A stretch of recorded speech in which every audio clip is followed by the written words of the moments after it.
Sarrasine de Honoré de Balzac. Il y a du Flaubert dans Balzac et du Balzac dans Flaubert.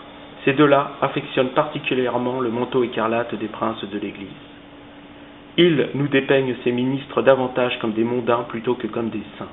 Leurs couronnes, flétries de richesse et d'arrogance, n'en ont pas moins les effluves d'une autorité suprême dont Montaigne disait qu'elle était un rempart puissant contre le désordre.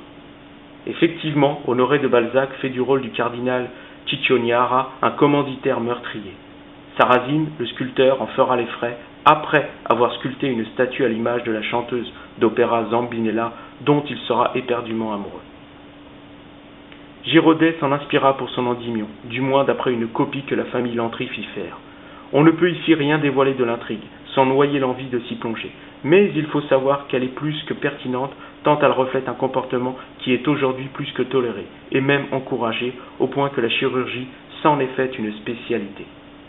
Balzac profite donc de cette nouvelle pour nous dresser le portrait psychologique de la femme, chose qu'il affectionne particulièrement, tout comme Gustave Flaubert d'ailleurs. La coquetterie chez la femme est un impérialisme aussi puissant que diabolique, dont la force gravitationnelle neutralise bien les corps pris dans son orbite. Si Méduse incarne la femme brute derrière le masque de la coquetterie, il n'échappera pas à Balzac que cette répugnante chimère, parfaitement femelle, inflige aux yeux trop curieux une correction parfaitement divine.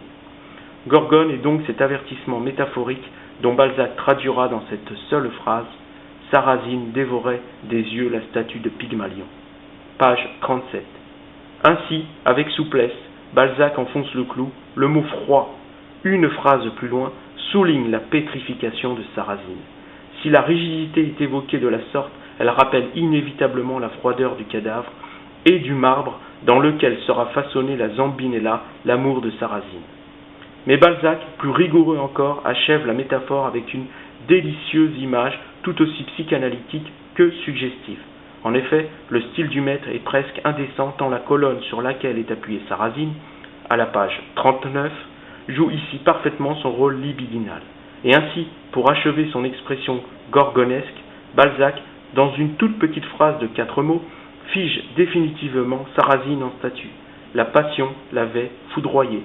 Page 39. L'habileté du maître ne s'arrête pourtant pas là. L'allégorie mythologique de la Gorgone trouve également place à la page 11 dans une phrase toute baudelairienne. Avez-vous jamais rencontré de ces femmes dont la beauté foudroyante défie les atteintes de l'âge et qui semblent à 36 ans plus désirables qu'elles ne devaient l'être 15 ans plus tôt? De la même manière, dans le même paragraphe, quelques lignes plus loin, Balzac écrit « Aimer ces puissantes sirènes, n'est-ce pas jouer sa vie ?» Si donc la mort est affiliée à la femme et à l'amour, dont la Gorgone Méduse en est l'expression carnavalesque, il ne faut pas oublier la nouvelle de Flaubert, Hérodias, qui par une ruse bien féminine obtint que l'on coupât la tête du Baptiste. Ainsi, Balzac, à la page 61, zigouille la femme dans une tirade non moins aiguisée qu'acérée. J'aurai toujours dans le souvenir une harpie céleste qui viendra enfoncer ses griffes dans tous mes sentiments d'homme, et qui signera toutes les autres femmes d'un cachet d'imperfection.